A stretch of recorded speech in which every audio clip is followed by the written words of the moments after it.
Hello dear students, myself CMA Padmaja Buzruk. I will discuss auditing. Go to study note number 7, provisions relating to audit under Companies Act. I will discuss Companies Auditors Report Order 2016, that is CARO. Companies Auditors Report Order 2016 was issued by central government as per the power granted under section 143 subsection 11 of Companies Act 2013. Now we'll see section 143 subsection 11 of Companies Act.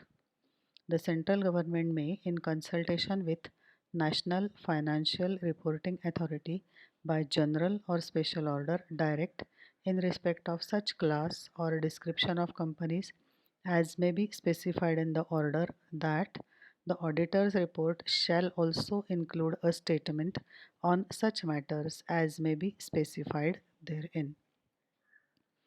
According to section 143, the auditor is required to report on certain matters only if he is not satisfied after his examination of the accounts. But after this new order, that is CARO, the auditor has to make a statement on each of the specified matters. Likewise, in case of government companies, this order is in addition to directions of Controller and Auditor General of India. So as per CARO, it is necessary for every auditor to make a statement on each matter which is specified in the order. For government companies, this order is in addition to the directions given by CAG of India. Now we'll see applicability of the order. CARO is applicable to every company except a banking company as defined in Section 5C of Banking Regulation Act 1949, an insurance company as defined under Insurance Act 1938, a company licensed to operate under Section 8 of Companies Act, that is not for profit organizations, a one-person company as defined under Clause 62 of Section 2 of Companies Act, and a small company as defined under Clause 85 of Section 2 of Companies Act, and a private limited company, not being a subsidiary or holding company of a public company, having a paid up capital and reserves and surplus not more than rupees 1 crore as on the balance sheet date, and which does not have total borrowing exceeding 1 crore rupees from any bank or financial institution at any point of time during the financial year, and which does not have a total revenue as disclosed in Schedule 3 to the Companies Act 2013, including revenue from discontinuing operations exceeding rupees 10 crore during the financial year as per the financial statements. That means, in short, CARO is applicable to every company, but it is not applicable to banking company, insurance company, company licensed to operate under Section 8 of Companies Act. It is not applicable to one person company. It is not applicable to small company and private limited company. If private limited company is subsidiary or holding of public company, then CARO is applicable. If private limited company's paid up capital, reserves and surplus is more than 1 crore rupees as on the balance sheet date, then CARO is applicable. If private limited company's total borrowings from bank and financial institution exceed 1 crore rupees during any time in financial year, then this order is applicable to private limited company. And if a private limited company's total revenue disclosed in Schedule 3 of Companies Act 2013 exceeds 10 crore rupees during the financial year, then this order is applicable to private limited companies. Otherwise, it is not applicable to private limited companies also. So, you have for applicability of private limited companies, you are supposed to check all these conditions. Auditor's report to contain matters specified in paragraph 3 and 4. Every report made by auditor under section 143 of Companies Act 2013 on the accounts of every company audited by him to which this order applies for the financial year commencing on or after 1st April 15 shall in addition contain the matters specified in paragraph 3 and 4 as may be applicable, provided the order shall not apply to the auditor's report on consolidated financial statements. CARO is not applicable on consolidated financial statements. Matters to be included in the auditor's report. The auditor's report on the accounts of company to which the order applies shall include a statement on the following matters, namely. So the companies to which CARO is applicable, the auditor's report should contain the matters on each and every of the matter specified. So we'll see one by one on which matter the auditor is supposed to make his report. Whether the company is maintaining proper records showing full particulars including quantitative details and situation of fixed assets. Whether these fixed assets have been physically verified by the management at reasonable intervals. Whether any material discrepancies were noticed on such verification, and if so, whether the same have been properly dealt with in the books of accounts. Whether the title deed of immovable properties are held in the name of the company. If not, provide the details thereof. Whether physical verification of inventory has been conducted at reasonable intervals by the management, and whether any material discrepancies were noticed, and if so, whether they have been properly dealt with in the books of accounts. So auditor is supposed to report on whether proper records have been maintained for fixed assets, whether these fixed assets have been physically verified by management at reasonable intervals, if there are any material discrepancies, whether they have been properly dealt with in the books of accounts, whether the title deeds of immovable properties are in the name of the company. If not, then he is supposed to give the details. Whether physical verification of inventory is carried out by management at reasonable intervals. If there is any discrepancy, how it has been dealt with in the books of accounts. Now, some more matters. Whether the company has granted any loans, secured or unsecured, to companies, firms, limited liability partnership or other parties covered in the registered maintained under section 189 of Companies Act 2013, that is a company in which director has interest. If so, whether the terms and conditions of grant of loans are not prejudicial to the company's interest, that is, they are not harmful. Whether the schedule of repayment of principal and payment of interest has been stipulated, and whether the repayment or receipts are regular. If the amount is overdue, state the total amount overdue for more than 90 days and whether reasonable steps have been taken by the company for recovery of principal and interest. So he is supposed to comment on whether the company has granted loans. It might be secured or unsecured to any company, LLPs, firms in which director is interested.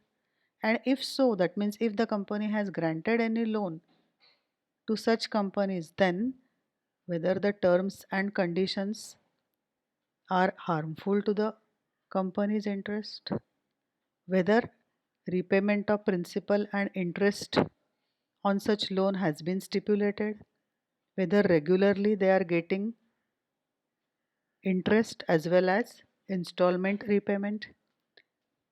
If the loan amount is overdue, if it is overdue for more than 90 days, whether reasonable steps have been taken by the company for recovery of principal and interest. We'll see next points matters on which auditor is supposed to comment as per CARO. In respect of loans, investments, guarantees and security, whether provisions of section 185 and 186 of Companies Act 2013 have been complied with. If not, provide the details thereof. Supposing for loans, investment, guarantees, securities, provisions of section 185 and 186, if they have not been complied with, he is supposed to give the details. Section 185 is talks about person to whom company cannot give loan, and 186 limit up to which company can give loan. In case the company has accepted deposits, whether the directives issued by RBI and the provisions of section 73 to 76, that is acceptance of deposits are given in these sections, or any other relevant provision of the Companies Act 2013 and the rules framed thereunder, where applicable, have been complied with. If not, the nature of such contraventions be stated. If an order has been passed by Company Law Board or National Company Law Tribunal or Reserve Bank of India or any court or any other tribunal, whether the same has been complied with or not. So if company has accepted deposits from the public, whether the directives issued by RBI, provisions of Companies Act have been followed or not. And if there is any contravention, he is supposed to state the nature of contravention. We'll see next few matters on which auditor is supposed to comment. Whether the maintenance of records has been specified by central government under subsection 1 of section 148 of Companies Act 2013, and whether such accounts and records have been so made and maintained. So that means whether central government has ordered the companies to maintain records under subsection 1 of section 148. This is nothing but maintenance of cost accounting records. Industries have been classified under two groups, two sectors, regulated and non-regulated sector. Table A is applicable to regulated sector, table B is applicable to non-regulated sector if their turnover from revenue from all the sectors, that is to which table A B applies, and from others to which both the tables are not applicable, exceeds 35 crores, then maintenance of cost accounting records is applicable.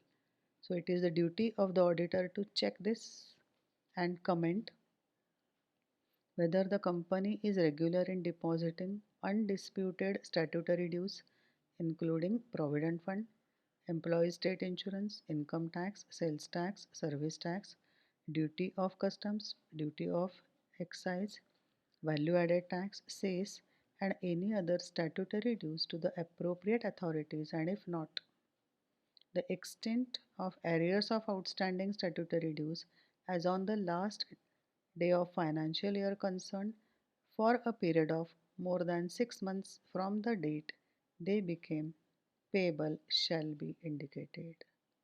So it is the duty of the auditor to comment whether company is regular in depositing statutory dues to appropriate authorities. And if it is not regular in depositing statutory dues, then outstanding statutory dues as on the last day of financial year is to be given by the auditor. It shall be indicated. Where dues of income tax or sales tax or service tax or duty of customs or duty of excise or value added tax have not been deposited on account of any dispute, then the amount involved and the forum where the dispute is pending shall be mentioned. A mere representation to the concerned department shall not be treated as dispute. So if any income tax, sales tax, dues have not been deposited because of some dispute, then the amount involved and forum where the dispute is pending is to be disclosed by the auditor. Next few matters: whether the company has defaulted in repayment of loan or borrowing to financial institution, bank, government, or dues to debenture holders. If yes, the period and amount of default to be reported. In case of default to bank, financial institutions and government, lender-wise details to be provided. If company has made default in repayment of loans, borrowings from banks, financial institution, government, as well as repayment to debenture holders, then the period and amount of default is to be reported. Whether the money is raised by way of initial public offer or further public offer, including debt instruments and term loans, were applied for the purpose for which those are raised. If not, the details together with delays or default and subsequent rectification, if any, as may be applicable, be reported. That means if the whether company has collected money by public offer, initial public offer, or subsequent public offer, if it has collected money by issuing shares, and the money whatever company has received has been applied for the purpose for which it has been raised. If it is not, then it is the duty of the auditor to mention these facts in the audit report. Whether any fraud by company or any fraud on company by its officers or employees has been noticed or reported during the year. If yes, the nature and amount involved is to be indicated. So he is supposed to comment on fraud by the company or fraud on the company by officers and employees. He is supposed to state the nature and amount of fraud. Few more matters we'll see now. Whether the managerial remuneration has been paid or provided in accordance with the requisite approvals mandated by the provisions of Section 197 read with Schedule 5 to the Companies Act. If not, state the amount involved and steps taken by company for securing refund of the same. He is supposed to comment on whether the managerial remuneration has been provided as given in Section 197 of Companies Act. And if not, he is supposed to state the amount as well as steps taken by the company for the same. Whether the Nidhi company has complied with the net owned funds to deposit in the ratio of 1:20 to meet out the liability, and whether the Nidhi company is maintaining 10% unencumbered term deposit as specified in Nidhi Rules 2014 to meet out the liability. Nidhi company belongs to non-banking Indian financial sector and is recognized under Section 406 of Companies Act 2013. So in case of Nidhi company, he is supposed to comment on whether Companies Act 2013 Section 406 has been followed or not. Whether all transactions with related parties are in compliance with Section 177 and 188 of Companies Act 2013 where applicable, and the details have been disclosed in the financial statements as required by applicable accounting standards. So in case of related party transactions, whether compliance of Section 177 and 188 is there or not is to be stated by the auditor. 177 is audit committee and Section 188 is related party transactions. Few more matters on which auditor is supposed to comment: whether the company has made any preferential allotment or private placement of shares or fully or partly convertible debentures during the year under review, and if so, as to whether the requirement of Section 42 of Companies Act 2013. So as per Section 42, it is necessary to inform Registrar of Companies within 30 days. Have been complied with and the amount raised have been used for the purpose for which the funds were raised. If not, provide the details in respect of amount involved and nature of non-compliance. So if company has issued preference shares or fully or partly convertible debentures, then whether the requirement of Section 42 of Companies Act 2013 have been complied with or not, and whether the funds amounts have been used for the purpose for which it has been raised. If it is not, then auditor is supposed to comment on nature of non-compliance as well as he should state the amount involved. Whether the company has entered into any non-cash transaction with directors or persons connected with him, and if so, whether the provisions of Section 192 of Companies Act 2013 have been complied with. Section 192 is restriction on non-cash transaction with directors. If company has entered into any non-cash directors with if company has entered into any non-cash transactions with any director or person connected with him, auditor is supposed to comment on the same.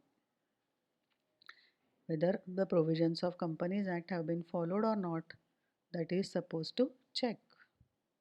Few more matters. Whether the company is required to be registered under Section 45 IA of Reserve Bank of India Act 1934.